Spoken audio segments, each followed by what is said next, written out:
International break കഴിഞ്ഞ് club ഫുട്ബോളിലേക്ക് ലോകം തിരിയുന്നു. ആദ്യം തന്നെ മുന്നിൽ യുവേഫ ചാമ്പ്യൻസ് ലീഗിന്റെ പോരാട്ട വീഥികളാണ്. പ്രീമിയർ ലീഗ് വമ്പന്മാരായ ചെൽസിയും സ്പാനിഷ് വമ്പന്മാരായ ബാർസലോണയും ഏറ്റുമുട്ടുന്നു. സ്റ്റാംഫോർഡ് ബ്രിഡ്ജ് നീലക്കടലായി ആർത്തിരമ്പുന്നു. മത്സരം തുടങ്ങി 5-ാം മിനിറ്റിൽ തന്നെ ചെൽസി ബാർസ വലയിൽ പന്തെത്തിച്ചെങ്കിലും വാർ പരിശോധനയിൽ നിരാകരിക്കപ്പെടുന്നുണ്ട്. 24 മിനിറ്റ് പിന്നിടുമ്പോഴേക്കും വീണ്ടും ചെൽസിയുടെ നീക്കം വാർ പരിശോധനയിൽ ഗോളല്ലെന്ന് കാണപ്പെടുന്നുണ്ട്. മത്സരം ഗോൾ രഹിതമായി മുന്നോട്ട് നീങ്ങുന്നു. എൻസോയും നെറ്റോയും ഗർണാച്ചോയും എസ്റ്റവാബോയും എല്ലാം ഓപ്പണിംഗ് ഗോളിന് വേണ്ടി കിണഞ്ഞു പരിശ്രമിച്ചുകൊണ്ടേയിരിക്കുന്നു. അതിന് പ്രതിഫലവും ലഭിച്ചു. മത്സരത്തിന്റെ 27-ാം മിനിറ്റിൽ ഒരു ഷോട്ട് കോർണർ. ബോക്സിന് പുറത്തു നിന്നും ചെൽസിയുടെ പാസിംഗ് ഗെയിമിൽ ഫ്രീ ആയി പന്ത് ലഭിച്ച കുക്കുറല്ല ബോക്സിലേക്ക് കടക്കുന്നു.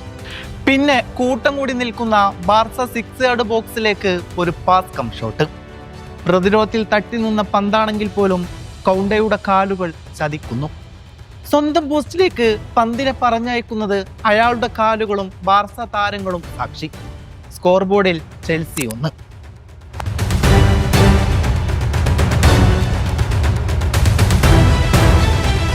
ആദ്യ 2 നിരാശയുടെ കുഴിയിൽ നിന്നും ചെൽസി ഉയർത്തെഴുന്നേറ്റിരിക്കുന്നു.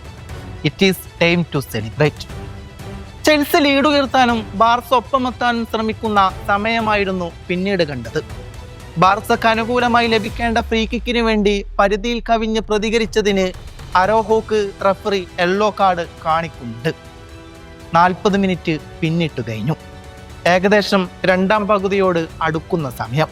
കുക്കുറല്ലയുടെ മുന്നേറ്റത്തിന് ഒരുപാട് വേഗിക്കൊണ്ട് സ്ലൈഡിംഗ് ടാക്കിളിന് അരോഹോ ശ്രമിക്കുന്നു. റഫറി പോക്കറ്റിൽ നിന്ന് വീണ്ടും യെല്ലോ കാർഡ് പുറത്തെടുക്കുന്നു. ക്യാപ്റ്റൻ അരോഹോ 2-ാം യെല്ലോ കാർഡും കണ്ട് റെഡ് കാർഡ് കണ്ട് പുറത്തു പോകുന്നു. ബിഗ് മാച്ചുകളിൽ റെഡ് കാർഡ് കണ്ട് ടീമിനെ പ്രഷറൈസ് ചെയ്യുന്ന പ്രവൃത്തി നിരവധി തവണ അയാളിൽ നിന്ന് കണ്ടതാണ്. എവേ ഗ്രൗണ്ടിൽ ബാർസക്ക് 1 ഗോളിന്റെ കടവും ഒരാളിന്റെ കുറവും മാത്രം ബാക്കി. 2-ാം പകുതിയുടെ തുടക്കത്തിൽ വീണ്ടും 3-മതും ചെൽസി വലയിൽ പന്തെത്തിച്ചെങ്കിലും ഓഫ്സൈഡ് വിധിച്ചു. ഇത് 3-ാം തവണയാണ് ഓഫ്സൈഡ് ചെൽസിക്ക് വില്ലനാവുന്നത്. 55-ാം മിനിറ്റിൽ പക്ഷേ അവിടെ ഒരു അവതാരപ്പിറവി പിറക്കുകയായിരുന്നു. വലത് വിങ്ങിലൂടെ ഒരു മുന്നേറ്റം.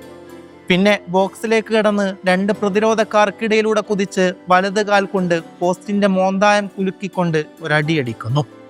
Yes, it was Estevao. ഒരു 18-കാരൻ ബാർസലോണയുടെ വല കീറുന്ന കാഴ്ച. സ്കോർ ബോർഡിൽ 2-0.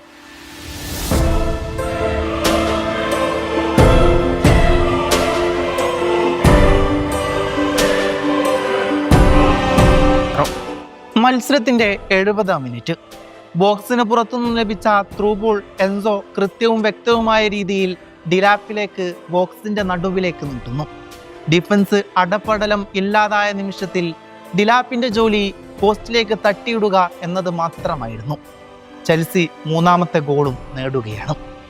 ഫൈനൽ വിസിൽ മുഴങ്ങുമ്പോൾ ചെൽസി 3 ഗോളിന്റെ ഗംഭീര വിജയവുമായി ഹോം മത്സരത്തിൽ ബാർസലോണയെ തകർത്ത് കളയുകയാണ്. ഇതിലും കൂടുതൽ ഗോളുകൾ വഴങ്ങാതെ നിന്നത് ബാർസയുടെ ഭാഗ്യം മാത്രമായി കണ്ടാൽ മതി.